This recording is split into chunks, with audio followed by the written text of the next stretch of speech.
Yeah, I've been over there. I'm trying to get out Amazon. I'd like to sell it. True words and standards. It's like, when you go to the place and you go to store to buy, it seems like you always have to pay. And when you try to sell something, I have never been able to sell a thing. No, but they're getting the prices down. Your camera is now selling for 55. All right, you're on top of your flags now. You know They're in you my got hip pocket. you need 15 of them. Yep. And I am You had gonna given be me 15. I had thought you had said 13, so I had set 2 aside. My mistake. okay. I am going to be backstage here Faith is great shape. at the curtain, paging the curtain to be sure people get on and off where they're supposed to. And you've got Celeste Script. You have to deal with her on that, right? Now where's Sally's fans? Let me But the sketch piano I'm that. selling is 35 each. No, you're supposed to say. Good luck, Mary Ann. You're a talented girl. Yes. Yes, yes. All right, dear.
Didn't you know you had to play that?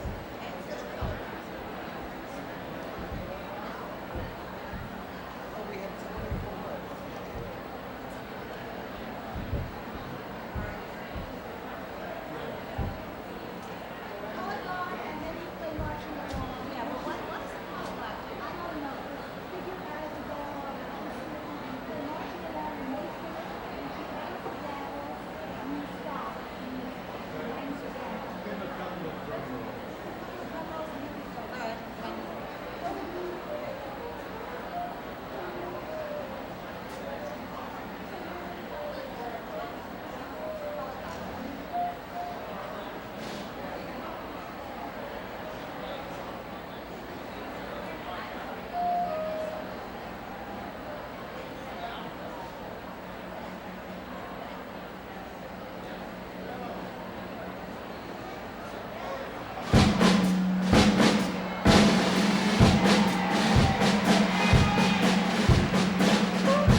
Is there any sound? There we are. All right. Good evening. We're so glad you're here. And now to start us off celebrating women is Mary Burke Nicholas, chair of the first New York State Women's Meeting.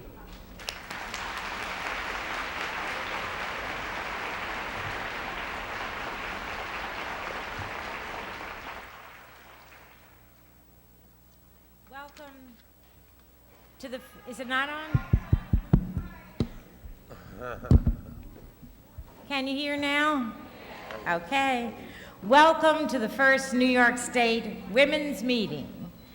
Starting tonight, blank pages in the history of this great empire state will begin to be filled with the great events that happen here this weekend. In 1848, history was made by a gathering of women in Seneca Falls, New York, with the great presence of Susan B. Anthony and Elizabeth Cady Stanton. We are also the home of Sojourner Truth, Eleanor Roosevelt, Frances Perkins, and many other great women. We have a tradition to carry on this weekend. We will all know when we wind up on Sunday as one of the last of the 56 meetings around the country that this will truly have been a meaningful experience. In fact, it will be the best. Thank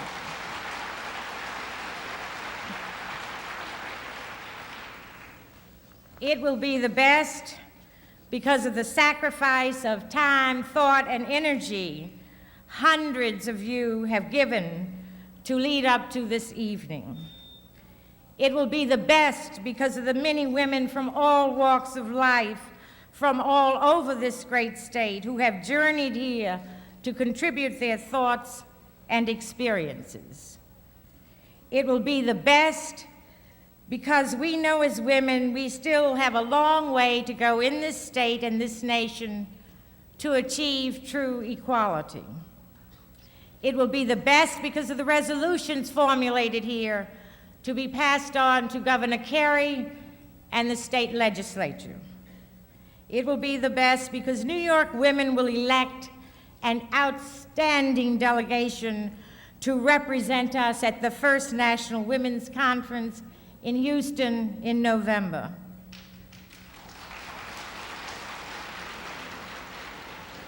It will also be the best because we will pass important resolutions to send with this outstanding delegation to the national conference.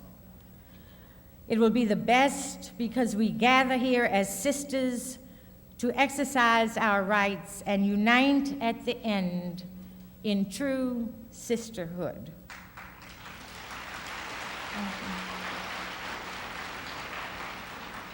It will be the best because we have such great diversity represented of age, of race, of income, of religion, of interests, of location, of ethnic background, the most diversity of all the 50 states of this nation. And lastly, it will be the best because we intend to work so hard this weekend, we're gonna make it so. We are the home in this state of the first laws against discrimination, the home of the first Human Rights Commission, the home of the United Nations, a beacon for those concerned about our community of nations.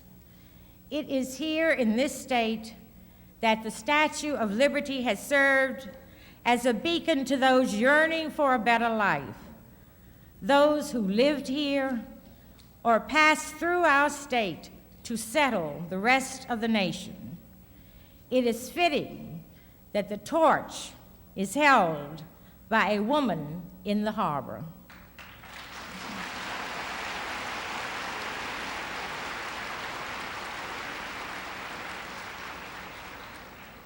We will uphold the great traditions of this state this weekend. Congratulations on being here. I salute you, New York women. Thank you.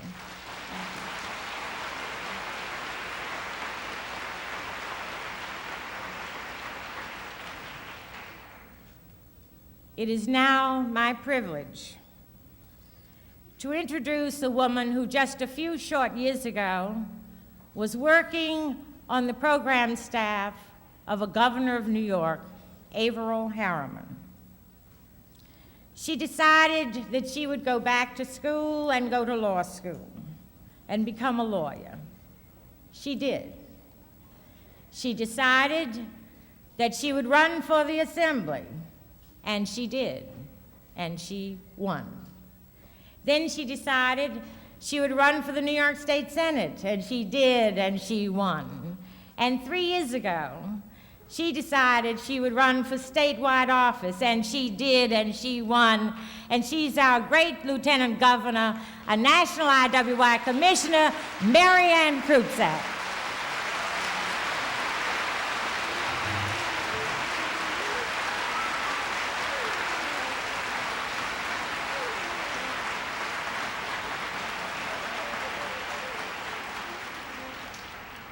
Thank you, Mary Nicholas. I promise you, will be the last time at this weekend that I won't be able to see you and that I'll be up at this kind of a platform.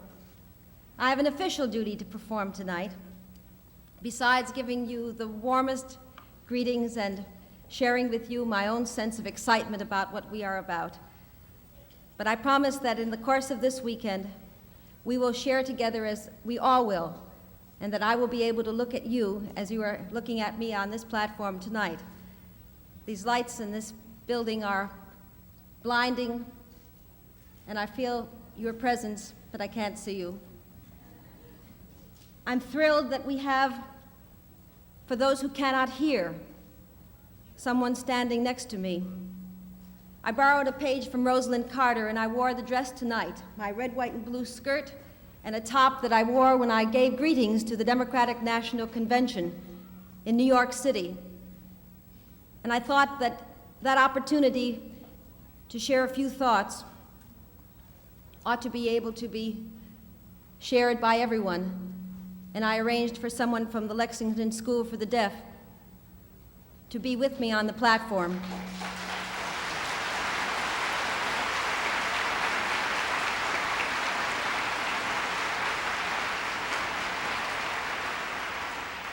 I had hoped that others would follow and that it would continue, and it has from time to time, but I am thrilled tonight that our proceedings will be shared by all. That's what this whole thing is about. And I'm here both in my own behalf to thank you, first of all, for giving me the opportunity to be your Lieutenant Governor. I heard Midge Costanza earlier today talk about what we are all about. We are homemakers. We work in whatever field we choose. We come from whatever part of this great state we live in. But we come together and we have aspired together, and we are where we are because of our own aspirations and the opportunities that some of our forebears and those who recognize that all people should be able to be whatever they wish to be. But we know that there are still problems, and we are coming together as women across this nation are coming together out of vast differences, and some would concentrate on those more than on our similarities. But we come out of our vast differences in background. We come with special things we want to talk about. But we are also here in a very, very special environment of equality already, to fight harder for those unfinished agendas that yet remain to fulfill the promise for our children and our grandchildren. The governor of this state is away. He is in Washington tonight with the president. And so while that is something that prevents him from being here tonight, I hope he will be back before we're apart. But I'm here then tonight as your acting governor, and for that I thank you.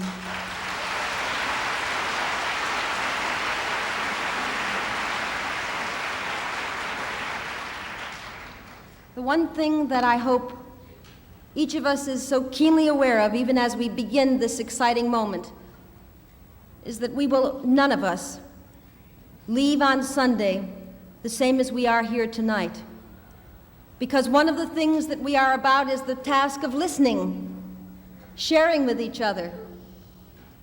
I remember the experience at Mexico City, the International Women's Year beginning, which started this decade that we are about the business of constructing within our own state, on our way to Houston and on our way to the United Nations to assess within the world community where women are and what our future will be. I remember that meeting, and one of the most important parts of that meeting were the things that were unpredictable, the informal meetings of women in halls, finding sisters who knew how to speak the languages that women were struggling to communicate with each other through, and finding it possible to share the sense of hope. While we in America have many unfinished things that we want for our lives, we have so much more than others do. The women of many other countries told us of their very basic needs for health care and education for their children. We want to and we will struggle for opportunities to be in universities and to be on faculties, but we share with our sisters across the world the realization that out of this whole movement, we in New York are unfolding a weekend which will lead to discussions and hopes and plans that, as Mary Nicholas and we are all going to be saying throughout this weekend, not only will be taken to the President and Congress, but into our own homes and into our own neighborhoods and into the agendas of our own legislatures and city councils and rural community town meetings, because every aspect of life is touched by the things that we will be bringing out, that we will be talking about and sharing and listening to each other about.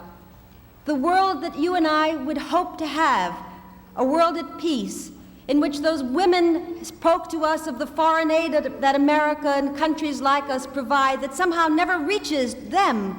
We can change that. We have it within our power to build a world of peace, of sharing, and those are the agendas of today for the future of tomorrow.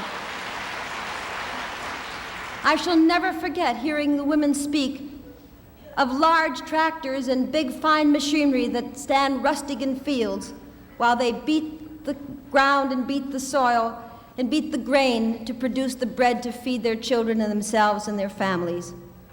We have it within our power by our discussions, by our coalescing, by our searching for those areas where we will find agreement to build a better country, to build a better future for individuals and for our society.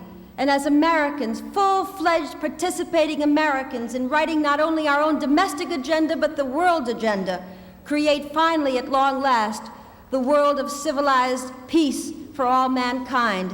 That is our hope for this meeting. That is my hope. That is my hope for us.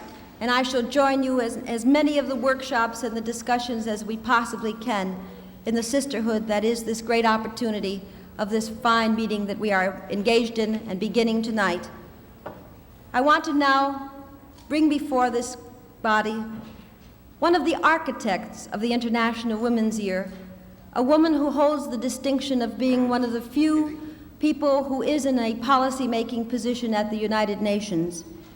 She is Helvi Sipila, who is Assistant Secretary General of the United Nations, and she was one of the leading proponents and a major mover at the World Conference in Mexico City that I referred to earlier.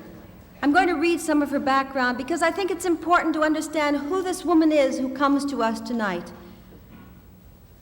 Helvi Sipila took up her duties as the highest-ranking woman in the United Nations Secretariat on the 1st of September of 1972. She comes to her new post as Secretary General for International Women's Year and the World Conference of the International Women's Year with broad experience as a lawyer and leader in national and international affairs in the fields directly related to the aims and objectives of International Women's Year: equality, development, and peace. She was born in May of 1915 in Helsinki, Finland. She graduated from the Faculty of Law of the University of Helsinki in 1939. She served in a variety of capacities not unknown to others who choose this route. She served as an acting judge, and she served in many official capacities. She became a member of the Finnish delegation to the General Assembly from 1966 to 1971, becoming chairman of the Third Committee in 1971 after serving as vice chairman in 1969. She moved through a variety of positions in the United Nations. She's had time as well to be in leadership positions in several national and international non-governmental organizations, including the presidency of the International Federation of Women Lawyers and Zanta International. I could go on. Her work with the Finnish Refugee Council, her work with children, her work in a variety of ways. And of course, as so many women in this room have demonstrated the capacity for administrative ability in managing not only all of those kinds of outside activities, but in being married and raising a family. She is married to Helvi Sipila, the head of a major Finnish industrial firm, and has 4 children.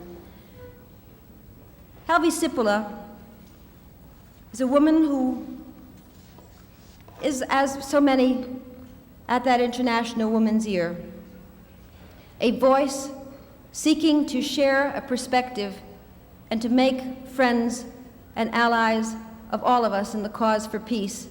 It is my great privilege and honor to present Helvi Sipila.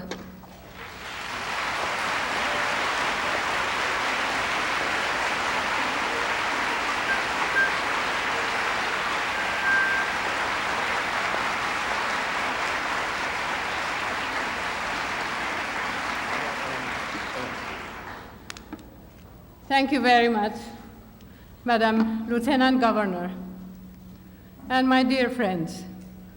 I may be the only foreigner here, maybe the only one, but I think there is a very special kinship between you and me.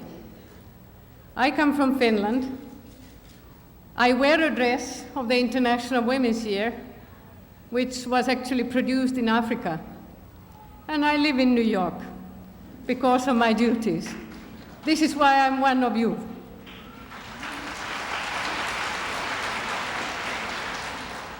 You are here in order to decide what you want as members of this state, and you have a special mandate to decide what you want as Americans. I have no right to interfere in your business, but I would like to say how much I admire your country, because it's really the only one I know which has provided this kind of extraordinarily good opportunity for all women from all states to come together and decide what they want their country to be and their own role in this country to be, and vis-à-vis the other countries. That's your privilege. And on the other hand, you may ask a question. Why should any time at all be spent at this meeting on the situation of women in other countries? You may feel there is no interrelationship between the women of your country and those of other countries. Why should it matter to you that a quarter of the world's 2 billion women are illiterate? Why should you care that close to 1/2 of all women live in absolute or relative poverty? This means an income equivalent to $50 to $75 a year.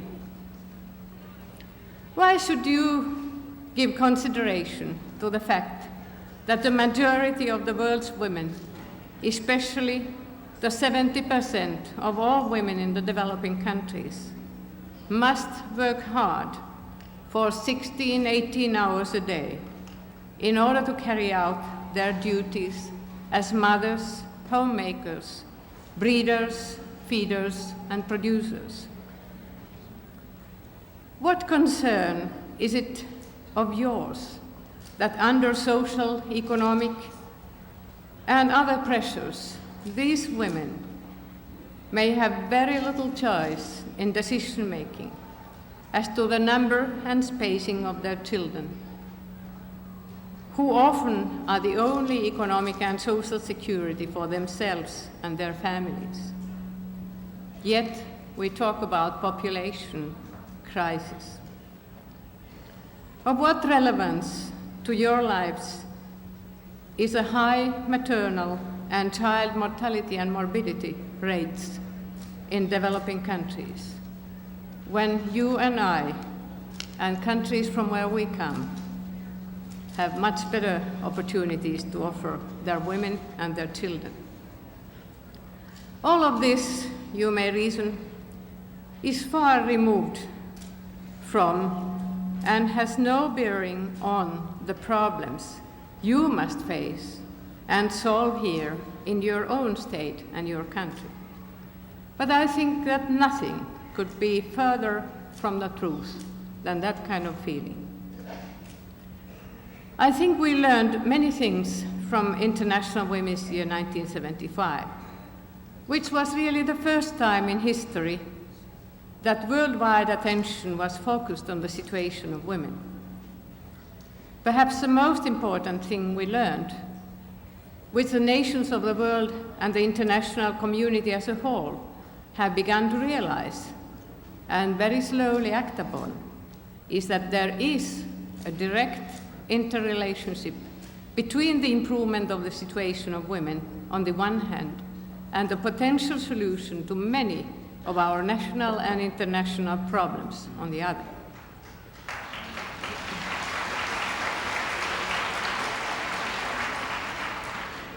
Just as women's problems within a state or nation cannot be realistically solved in isolation, neither can women's situation be isolated from the other problems between nations on an international level. Women's problems have now become concerns of the society as a whole on a worldwide scale. Illiteracy, poverty, burdensome drudgery, constant childbearing, poor health, inadequate nutrition, high maternal and child mortality and morbidity rates, all join together to hamper development in countries where such conditions exist. And certainly such conditions result in the exclusion of women from anything which is called development, and also from any decision-making process and planning nationally and internationally. My dear friends, it's now recognized beyond any question that women's participation in all planning and decision-making in all countries at all levels is an absolute necessity. That is why and how you women of New York are linked to the other women of the world. It's time for you to consider that equality between men and women in your country or anywhere else is not the only question which concerns us. Let's think of equality between women and women in your country and my country and the rest of all the countries.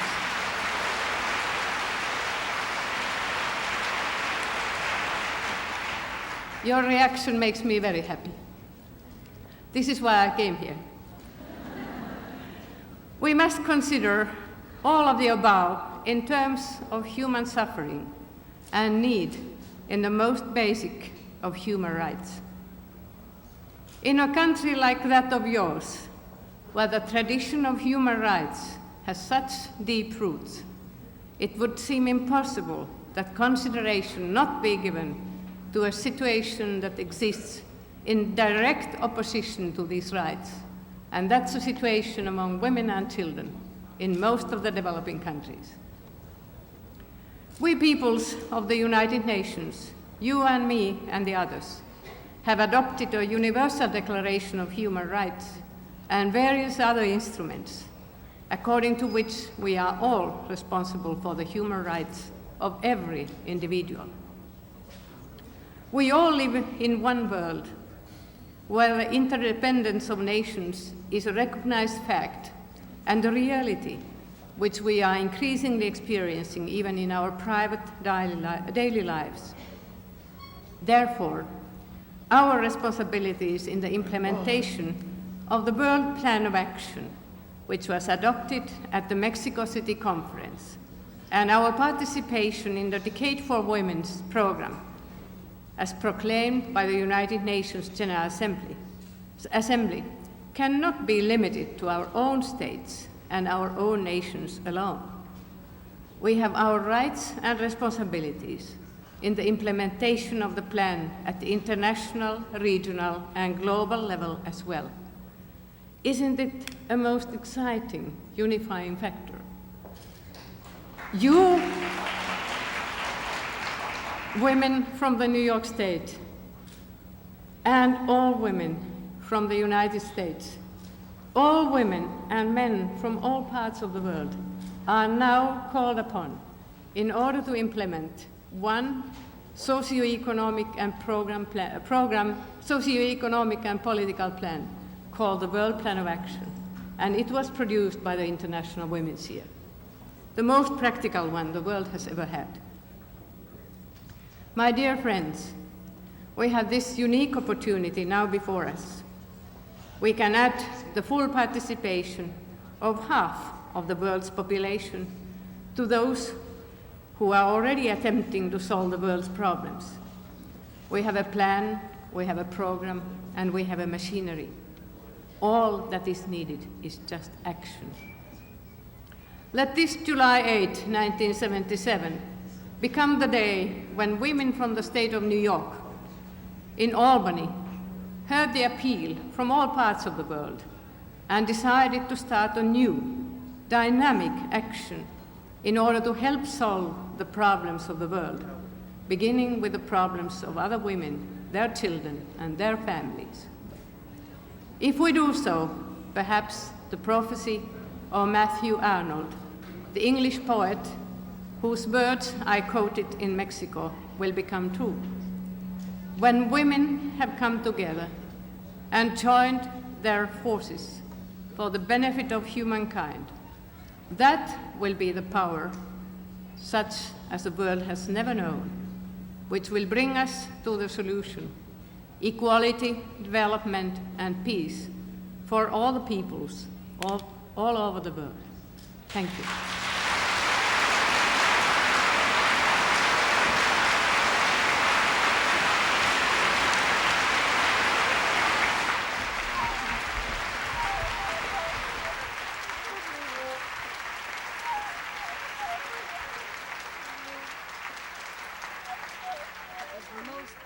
Most inspiring. Could not help but think about some of the similarities between our own meeting and the 1848 Seneca Falls meeting. The definitive work that exists on the subject of the Seneca Falls meeting reminded us that at one point the rooms were locked, the lights, everything, all confusion reigned. Elizabeth Cady Stanton had to have a nephew of hers climb through a chapel window to open the church where the meeting was held. I thought tonight about the yeoman's work that the countless volunteers led under the most able logistics committee have been able to accomplish, but the patience that so many of you exhibited in those long lines for registration. And I think everybody in this room ought to applaud each other for all of that kind of hard patience.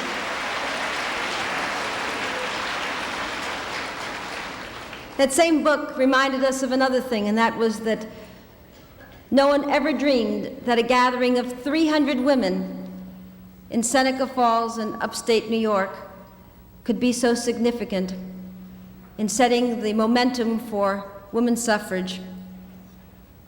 There isn't a person in this room, I would suspect, despite disagreements on perhaps other things, who would want to turn the clock back on our right to vote and to participate through the electoral process.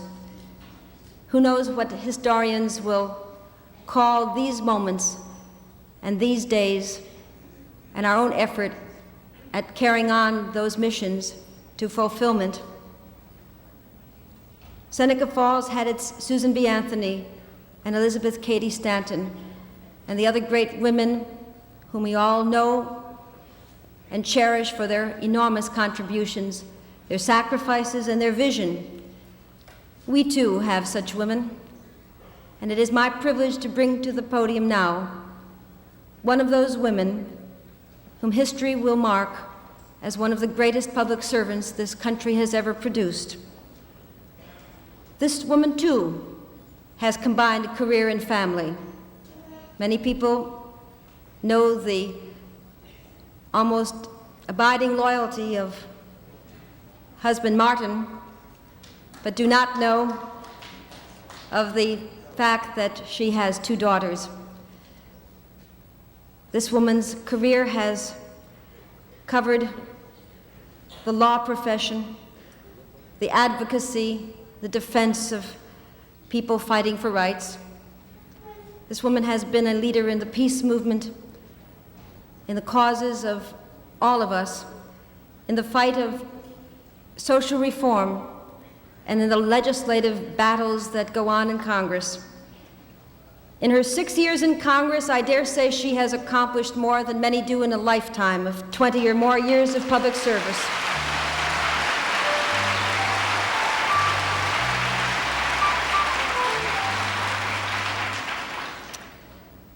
She serves and always will serve, no matter what fate will bring to this person and her participation in the history of her times and in our times. In these last few years, besides coming to know intimately the details of this career and the fight and the spirit and the devotion and dedication, I have come to know as a friend, and I am privileged. I feel so fortunate that I have lived in the lifetime of Bella Abzug.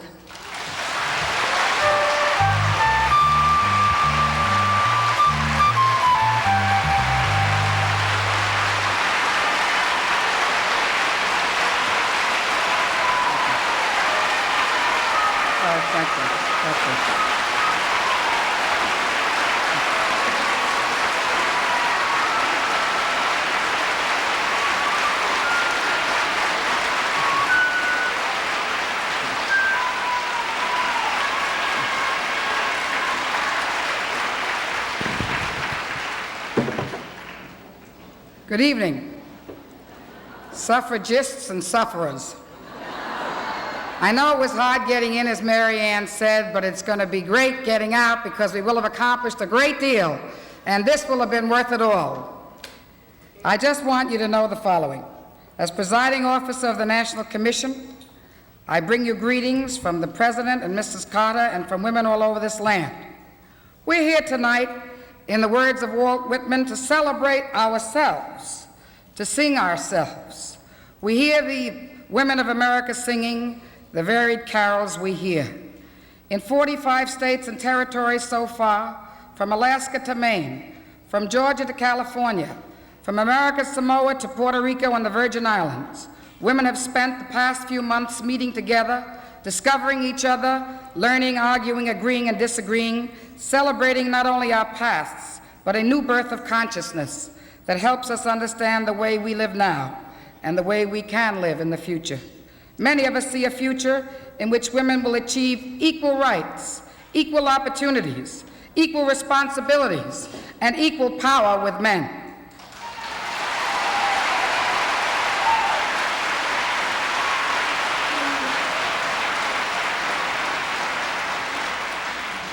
Others may prefer a future that continues the past. Let us agree to disagree if we must. But I hope all of us here will remember our common interests as women who have for too long been treated as inferiors, as auxiliary human beings.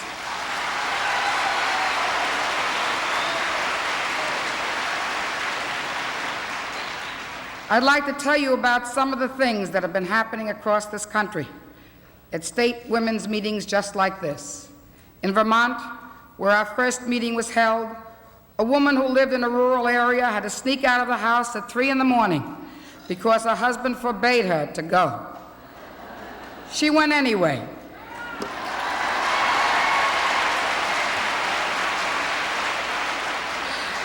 And when she got to Montpelier, she found 1,000 women of all ages and backgrounds gathered together, and a majority had never been to a women's meeting before. In Colorado, more than 3,000 women met and called their conference Moving Mountains Together. In Wyoming, a woman with 6 children spent her first night away from home with 600 other women.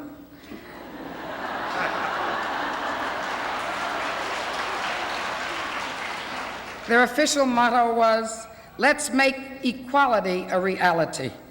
In Missouri, they gave yellow corsages to some surviving suffragists, and when an all-woman symphony orchestra performed at the meeting, their conductor, Maria Tunica, said, and I quote, "We know that as women we can make noise, but women also make harmony."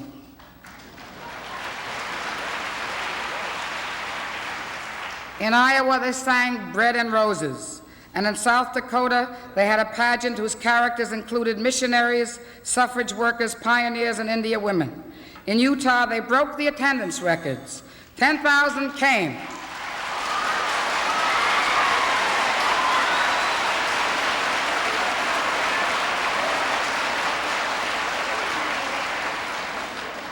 With a big assist from the Mormons.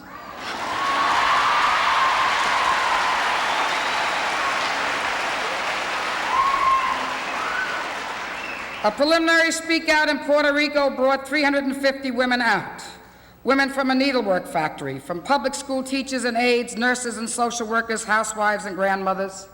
During a discussion of male control over women, when the question was asked, "Did you have to get permission to come to this meeting?" nearly every woman raised her hand. Many said they were against any action by the legislature to make divorce easier because they knew that their husbands would want younger women.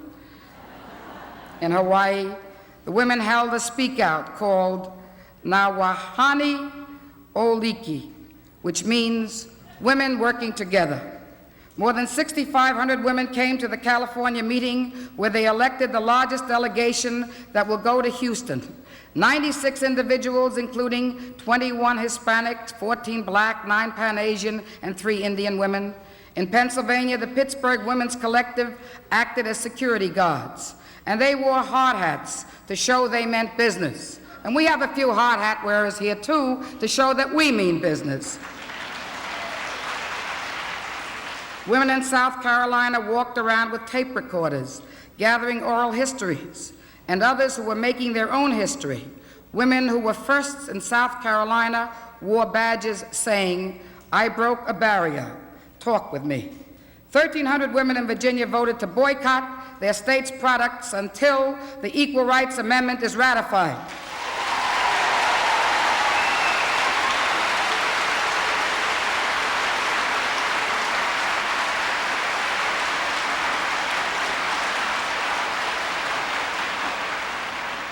And they staged an original comic opera called Athena from the Forehead of Zeus.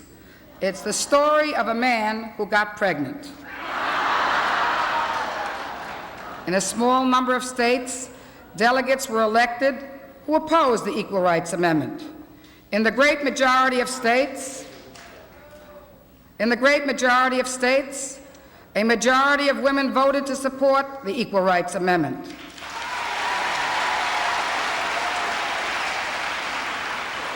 And that's not surprising, because we know that a majority of the American people, a majority of Congress, a majority of the states have already ratified it, and the last president and our new president both approve of it.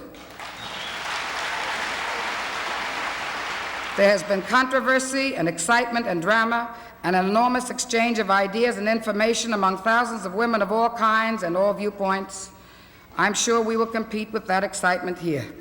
In most states, the women have approved and expanded on the core recommendations of the National Commission. Resolutions dealing with the ERA, the health needs of women, improved Social Security, legal rights of homemakers, child support, marriage, divorce, and property laws, reproductive freedom, expanded employment opportunities, educational training, positive roles for older women, special needs of minorities, rape prevention, child care, greater opportunities for women in the arts and humanities, and an equal share of political power.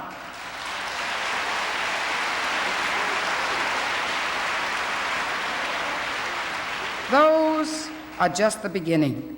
Our meetings have given thousands of women a chance, for the first time in the history of this nation, to speak their hearts and minds directly to each other, directly to the people, but most directly to the governors and the state legislatures, to the Congress and to the President of the United States.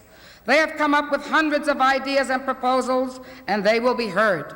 It's all going to come together in Houston next November when we work out a national plan of action and present our official recommendations to the President and the Congress, as we are mandated to do by law. There are more meetings to come before we get to Houston. We celebrate New York today, and at the same time as we meet in Mississippi, we meet in Montana, we meet in the state of Washington, we meet in Alabama, and we meet in Hawaii. Until recently, there weren't many history books written about women in America. We were unrecorded and underrepresented. Occasionally, there would be reference to the first women's rights meeting in America in 1848, and we've had lots of references to it here tonight. I only think it's a sign of the progress that we've made that I recently made a trip there, and I found that the site for the Declaration of the Rights of Women is now a laundromat. And so it seems to me that we have much to do and much to accomplish. 250 women. 250 women and 40 men, including the great abolitionist Frederick Douglass, met in Seneca Falls, New York. And for all those women, it was the first time that they had dared to speak in public, but they did speak. And they spoke for the right of women to go to school, to engage in business, to own property, and to act as guardians of their children. And finally, with much fear and wonderment at their own daring, they even spoke out for the right of women to vote. And that took courage, because as you know, when our forefathers wrote the Constitution, they overlooked, on purpose, our foremothers.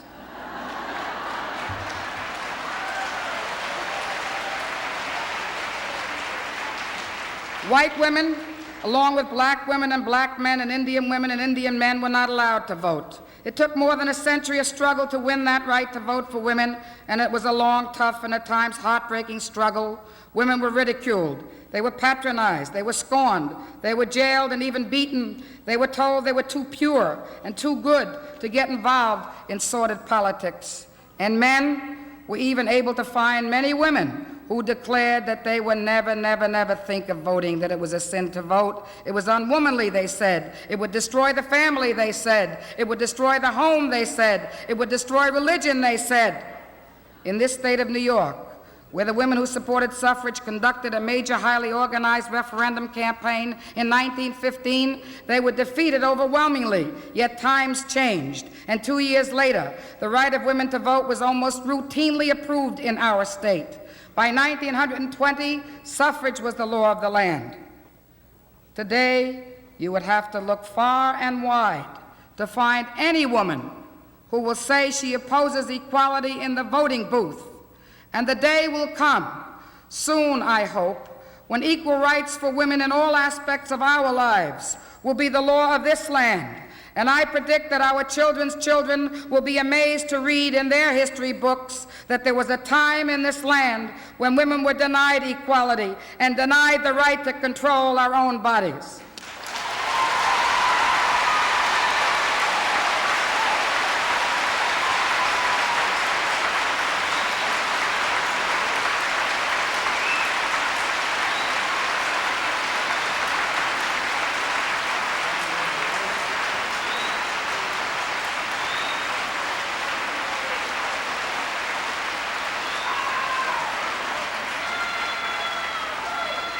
It's time to get rid of the myths that have kept women down. The myth that women are weak creatures who live on pedestals. Who can forget the passionate cry for reality, which came from a black abolitionist, Sojourner Truth, when she said in 1851, "The man over there says that women need to be helped into carriages and lifted over ditches and to have the best place everywhere. Nobody ever helps me into carriages or over puddles, or gives me the best place, and ain't I a woman? Look at my arm. I have plowed and planted and gathered into bonds, and no man could head me, and ain't I a woman? I could work as much and eat as much as a man when I could get it, and bear the lash as well, and ain't I a woman? I have borne 13 children, and seen most of them sold into slavery, and when I cried out with my mother's grief, none but Jesus heard me, and ain't I a woman?"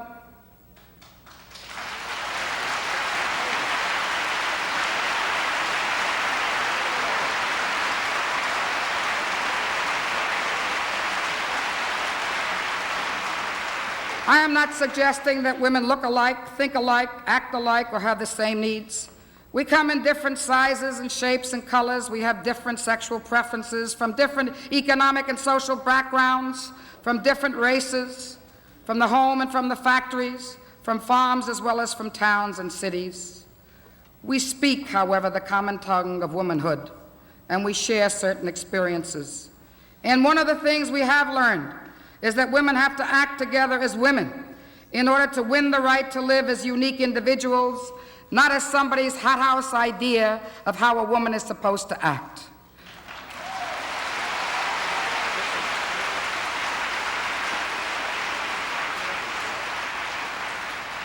That means that we want the right to be a doctor as well as a nurse, a school principal as well as a school teacher, an executive as well as a secretary, a union leader as well as a rank and filer, a president as well as a first lady. Last year, just before the election, Jimmy Carter addressed a large group of women in Washington and said he wanted his daughter, Amy, to grow up knowing she could be not only a president's daughter, but a president. He wasn't talking about dynasty politics, I hope. I hope he was talking about equality politics. But if that day is to come, we will have to work much harder together as women to root out the discrimination that still operates against women. We have made progress because we have worked for it.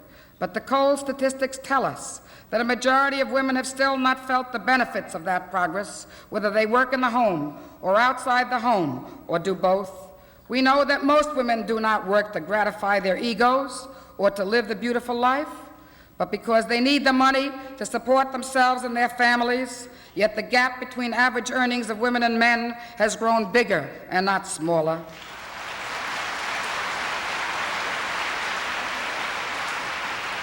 And here, in this state of ours, a special study by our commission has shown that homemakers who have no independent incomes are legally and economically at the mercy of their husbands.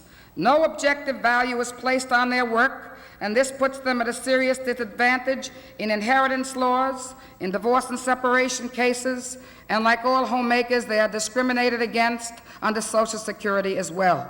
In states throughout our nation, thousands of discriminatory laws remain on the books. Laws prohibiting married women from owning land, making a contract, or establishing legal residence. Laws requiring married women to obtain court approval to engage in business. Laws prohibiting women from signing death certificates. Laws prohibiting women from working on high-paid night shift jobs, but allowing them to work as low-paid cleaning women in office buildings after the men have gone home from work.